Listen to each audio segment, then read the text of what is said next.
জুতা? জুতার সামনে কি? ও আল্লাহ গো, জুতার মধ্যে স্বর্ণের নথ কেটে পড়াইছে। আম্মা এটা নথ না, এটা তালা। এই ব্যাক কলের বাচ্চাটা ছাড়া আর কি করবো কত? ওহো, মায়া, জুতার মধ্যে তালা লাগাইছো কেন গো?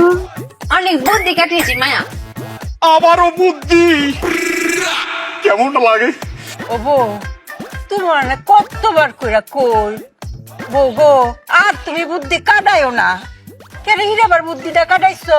চুপের একটাই কষ্ট, চুপের বুদ্ধি কেউ শুনতেই চায় না।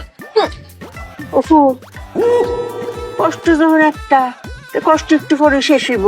এই দেখ, তেরা কুচা পাতার বাটনা বাড়াইছি, মাথা দিয়াম, মাথা করে টান লয়ে ফুবো। শেষ মেশে ইহার বুঝা লাই আমরা। হ্যাঁ কও।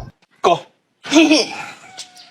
মায়া, পরশু দিন নজরুল ভাই বাড়িতে চুরি হয়েছিল না, জুতা চুরি হয়েছিল।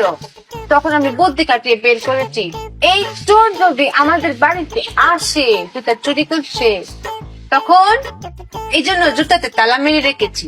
ভালো করেছি না মায়া? ভালো করেছি না স্বামী?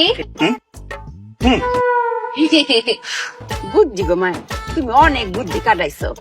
অঙ্ক তো জুতার লগে লগে তালা যদি লয়ে যায়, তো আমও গেল সালাও গেল, তখন কি করবা? আম চালা না মায়া, জুতা আর তালা।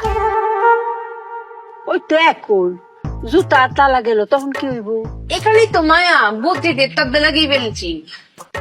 কি বুদ্ধি শুনবেন? শুনেন, আপনার বুদ্ধি পারবে। স্বামী তুমিও শোনো, এই বুদ্ধিটা ব্যবসায় কাজে লাগিও। চোর যখন জুতা নিয়ে যাবে, জুতা নিয়ে গিয়ে পায়ে পড়বে, পরে কি হাঁটতে পারবে? হ্যাঁ পারবে। পারতো না। স্বামী পারবে না, কেন পারতো না? কারণ তালা লাগানো। এই তালা তো খুলতে হবে, খোলার জন্য চাবি লাগবে।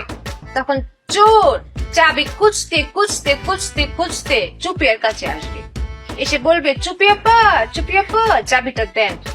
তখন আমি সই করে চাবিটা বের করবো, এরকম ঘুরিয়ে ঘুরিয়ে বলবো চোর ভাই আসেন চাবিটা নেন, লুক লুক লুক দেখাবো। তখন ও লোভে পড়ে চাবি নিতে আমার কাছে আসবে, তখন কপ করে ধরে ফেলবে। এটাকে বলে চোর দ্বারার কল।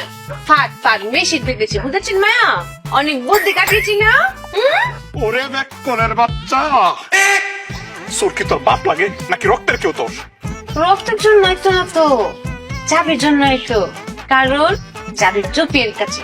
আম্মা, এই জুতাটা বাইরে কিন্তু ব্যাক কলের বাচ্চারা মাইরা বলামু। এই তোর কি তোর মতো ব্যাক কল যে তোর কাছে আবার আইবো চাবিটার লাগিয়া?